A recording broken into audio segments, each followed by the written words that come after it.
అవతలి వాళ్ళు నవ్వుకుంటారన్న సిగ్గు ఎగ్గు లేకుండా వ్యవహరిస్తున్నారు ఈనాడు రామోజీ. చెప్పిన అబద్ధాలనే మళ్ళీ మళ్ళీ చెబుతున్నారు. నిత్యం వాటినే పారాయణ చేస్తూ తన స్థాయిని తానే బజారుకి ఇచ్చుకుంటున్నారు.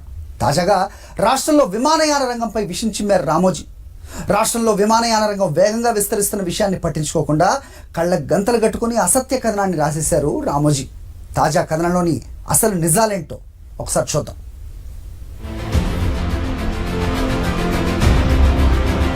ఎప్పటిలాగే తన సహజ సిద్ధ శైలిలో ఈనాడు మరో అసత్య కట్టుకథని అచ్చేశారు రామోజీ. మాటలు మరిచారు, రెక్కలు విరిచారు అంటూ ఏపీలో విమానయాన రంగంపై బురద జల్లారు. అసత్యాలతో రాష్ట్ర ప్రజల్లో విషబీజాలు నాటేందుకు ఆపసోపాలు పడ్డారు.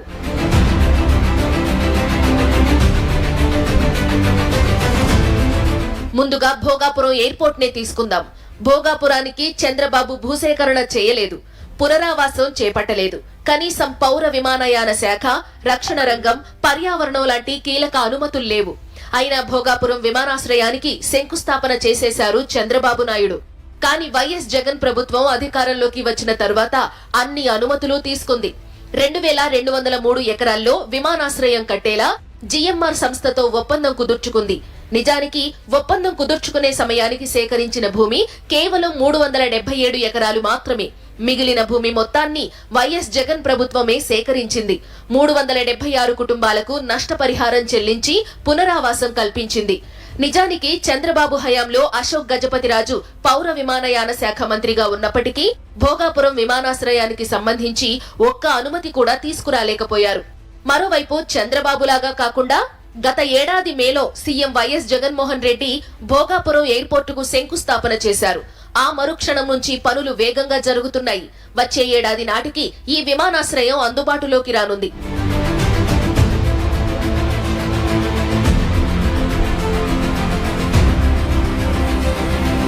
ఇక కర్నూలు ఎయిర్పోర్టుకు శంకుస్థాపన చేసిన చంద్రబాబు పనులు పూర్తి కాకుండానే ఎన్నికలు వస్తున్నాయంటూ 2019 జనవరిలో హడావిడిగా విమానాశ్రయాన్ని ప్రారంభించారు.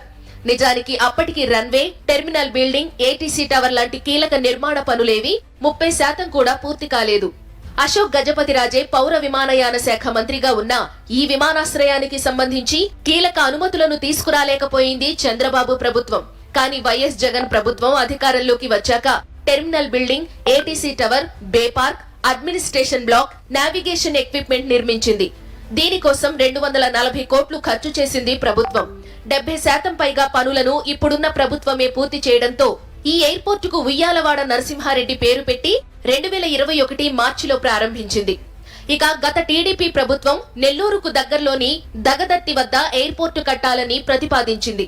అయితే ఉమ్మడి నెల్లూరు, ప్రకాశం జిల్లాలకు మధ్యలో రామాయపట్నం పోర్టుకు చాలా దగ్గరలోని తెట్టు వద్ద ఎయిర్పోర్ట్ ను నిర్మించాలని నిర్ణయించింది ఈ ప్రభుత్వం. పోర్టు పక్కనే భారీ పరిశ్రమలు రానుండడంతో భవిష్యత్తు అవసరాలను దృష్టిలో పెట్టుకుని ప్రయాణికులతో పాటు సరుకు రవాణాకు అనువుగా ఉండేలా ఈ ఎయిర్పోర్ట్ ను నిర్మిస్తున్నారు. ఎయిర్ కార్గో హబ్ గా ఈ ఎయిర్పోర్ట్ ను నిర్మించడానికి సంబంధించి ఇప్పటికే భూసేకరణ ప్రక్రియను చేపట్టింది వైఎస్ఆర్సీపీ ప్రభుత్వం.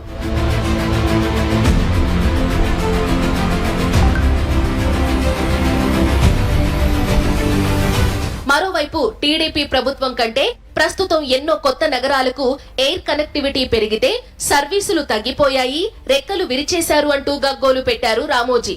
కోవిడ్ దెబ్బతో విమాన సర్వీసులు తగ్గితే దానికి కూడా సీఎం జగన్ కారణమంటూ దిగజారుడు రాతలు రాశారు రామోజీ. అలాగే విశాఖపట్నం నుంచి కొత్తగా జైపూర్, గోవా, కడప, కోల్కతా, తిరుపతిలకు సర్వీసులు మొదలయ్యాయి.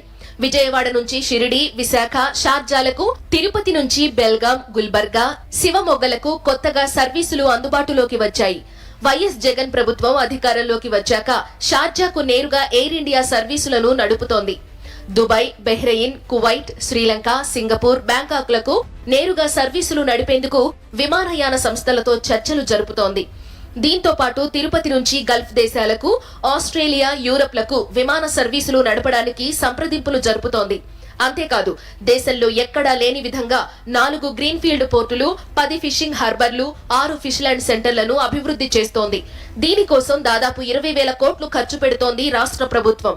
అంతేకాదు రాజమండ్రి, విజయవాడ, కడప, తిరుపతి ఎయిర్పోర్టుల్లో పెద్ద విమానాలు దిగేందుకు అనుకూలంగా రన్వేలను విస్తరించడంతో పాటు కొత్త టెర్మినల్ బిల్డింగ్లను నిర్మిస్తోంది. రాజమండ్రి విమానాశ్రయాన్ని 350 కోట్లతో విస్తరణ పనులకు ఈ మధ్యనే కేంద్ర మంత్రి జ్యోతిరాదిత్య సింధియా శంకుస్థాపన చేశారు. అదేవిధంగా కడప విమానాశ్రయం విస్తరణ కోసం 40 ఎకరాలను రాష్ట్ర ప్రభుత్వం సేకరించింది. 450 కోట్లతో ఈ ఎయిర్పోర్ట్ అభివృద్ధికి సంబంధించి ఇప్పటికే టెండర్లను ఆహ్వానించింది. అలాగే విజయవాడ టెర్మినల్, రన్వే విస్తరణ పనులు దాదాపు పూర్తయి ఈ ఏడాది అందుబాటులోకి రానుంది. ఇలా విమానయాన రంగంలో రాష్ట్రం సాధిస్తున్న ప్రగతిని చూడలేక రామోజీ చేస్తున్న విష ప్రచారంలో ఎలాంటి నిజం లేదని సాక్షి ఫ్యాక్ట్ చెక్ లో తేలింది.